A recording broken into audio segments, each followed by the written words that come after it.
Good day and welcome to this edition of Big Ideas in Supply Chain. My name is Ann Robinson and I'm the Chief Strategy Officer here at Kinaxis. My guest joining me in studio today is Paul Giamberardino, VP of Supply Chain for Rogers Communications. Paul and his team have been the driving force between Rogers' supply chain transformation. Paul, welcome. Thank you for being here. It's a pleasure to be here. Thank you very much, Ann. Well, can we start? Maybe tell us a little bit more about yourself, your career path. You've been in some exciting seats as a supply chain practitioner and executive over the last few years, and I know you and I share sort of this mobile industry background. So let's start with just getting to know you a little more. Sure, Ann. My career in supply chain sort of happened by circumstance. I fell into it, probably like a lot of people in supply chain. I graduated as an engineer, hoping to be in a manufacturing plant, working on a line, improving the flow. And after a short period of time working there, they announced, it was a Procter & Gamble plant, that they were moving all the manufacturing to Mexico. It was a soap plant, and my options were to move into distribution. And so I moved across to the distribution facility in Canada. And now, 20 years later, I've had the opportunity to work in supply chain, other than a short stint in sales. But it's always been on the customer side of things, whether it's in consumer packaged goods, healthcare, and now telecommunications. It's been great just learning from strong leaders, being part of great teams, and ultimately having an impact on our customers in the end. Well, you've been on quite a transformation journey since you joined Rogers, and all hand in hand with the last couple of years. That must have been really an interesting time. What do you see as the biggest areas of impact, and maybe what surprised you, and what have you found the most rewarding as you've seen that evolution occur? It's certainly been a few exciting years, to say the least, for many different reasons. What I found most rewarding is the work that we've done to change the paradigm about how supply chain's viewed. And traditionally, and maybe even you would know this from telco, but it's been seen as a cost center, a necessary function to move equipment around. And we've really tried to change that to be a competitive advantage, an area that adds value for the organization. And we do that through what we've adopted as our 5 C's. And we talk about our customer experience, the capabilities that we bring to the organization, the compliance that we drive around a safe and secure supply chain, our work on cost improvement. And then the last C is our culture, making sure we have the right skills and talent to deliver against all those. So that's been our framework. That's driven our goals and objectives, that of our team, and changed the conversation with our business partners so that now we're articulating where our values driven. And that's enabled new investment, new capabilities, a real way to leverage a supply chain like never before at Rogers. The pandemic shone a light on that like never before, where our stores closed, our technicians were not allowed to go in customers' homes anymore, and all of a sudden it became the supply chain delivering direct to customers' homes to keep them connected at a time when that was their lifeline to the world. Right. And so very exciting and really rewarding time for our team, and proud of what they were able to accomplish. Oh, that's amazing, and you're absolutely right. This industry was paramount important over the last few years. Now, we've been talking a lot about technological enablers for supply chain, and as you look at that landscape of technologies that could impact the supply chain, IoT, 5G, others, what excites you the most about the opportunity to deliver value, and which ones might be overhyped or maybe not applicable to supply chain? It is definitely exciting. There is a myriad of new capabilities coming. I'd like to say it's going to be 5G now that we're building out Canada's largest 5G network. It's a shameless plug. But you put all those tools together, and they work together to drive a better execution of the trade. And John Sicard often says that supply chain is the most noble craft, as old as humanity, and will be here as long as we have humanity. These are tools of the craft, and so whether it's IoT, blockchain, 5G, they're going to enable supply chain practitioners to get better at what they do, and ideally move from where we've been in the past, which is purely execution, take an order and fill it, to be able to orchestrate the supply chain really end to end, so that you've got it all moving harmoniously, and we break down the silos. So you're not creating pain at any one point, but ensuring that what you're doing at one end of the supply chain delivers the result that you expect at the other end of the supply chain. And these tools, whether it's the ones you rhymed off, they're just going to make us better at what we do. Right. And it really goes beyond tools into really talking about people and process. And the last thing we want to do is to lift and shift a bad process into a new set of tools. What steps have you done to sort of upskill or maybe grow your supply chain organization? And what processes sort of have you seen evolve for the last couple of years that might have required the biggest lift?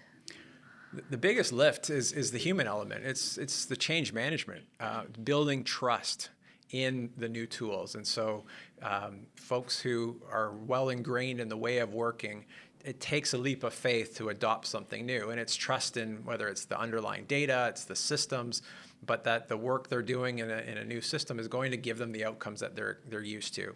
And so ensuring that you've got that level of buy-in along the journey is important. You can't thrust new technology on someone. You have to make sure that there's excitement, there's a willingness to embrace it, that there's an eagerness to learn. And so the human element of the change is the hardest and the most rewarding in the end. As when you buy into the new technology, the capabilities that come with it come along. So it's often not about the systems, but more so the people and the processes that go with it. And you were in a unique situation over the last couple of years to really have a mix of office employees and folks in logistics and distribution, sort of hands-on. How has that been as you've kind of seen the next evolution of supply chain expectations?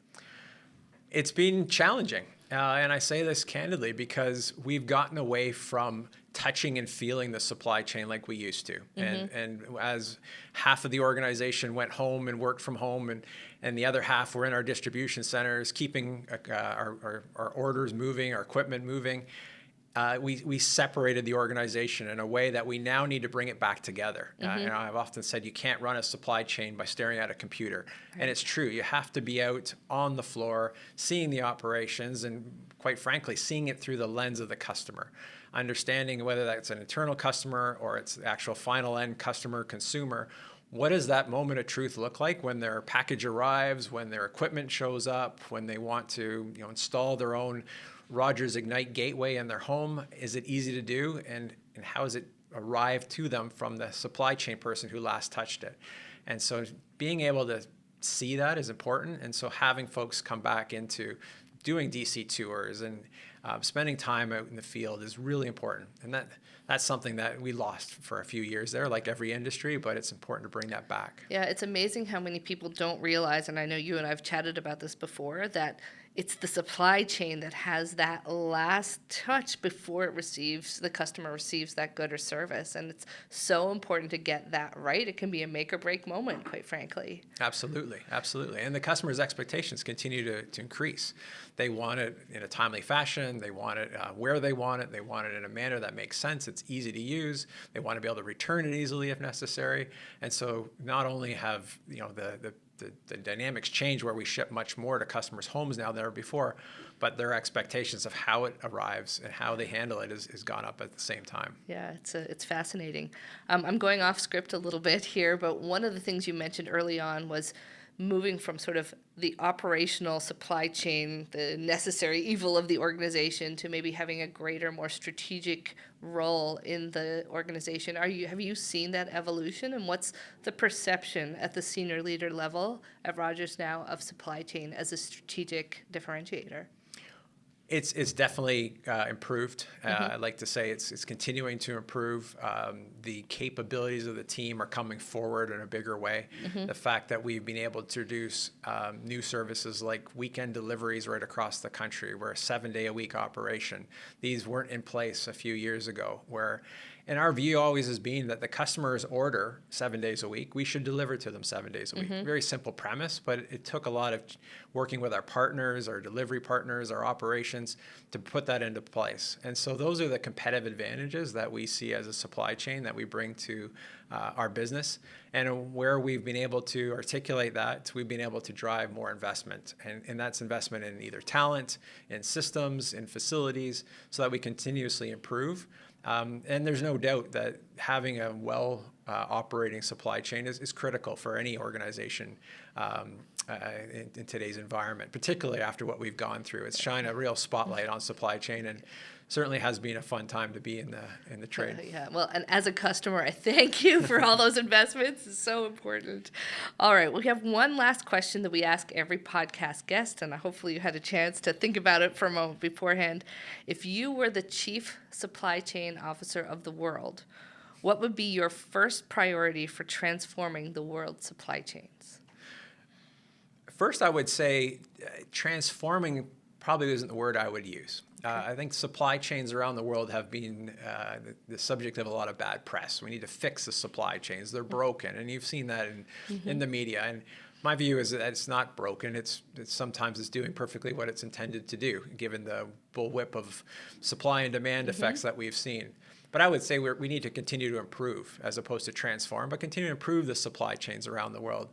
And the way in which we do that is by taking that customer focus, really understanding who the end customer is, what their experience is, what they want, and getting out and living it. You know, stapling yourself to an order and following it through every stage of the process is such a revealing exercise that you can't replicate, again, if sitting in front of a computer. So as the chief supply chain officer of the world, my drive or focus would be to make sure we really understand that customer experience and what we do to improve it every single day. Great. Well, thank you so much for joining me here today. This was a great conversation. Excellent. Well, thank you, Anna. Appreciate it. And it's a pleasure to be on your podcast. Thank you. And if you'd like to learn more about Paul, his team at Rogers, please find the link in the podcast bio. And please join us next time as we explore more big ideas in supply chain.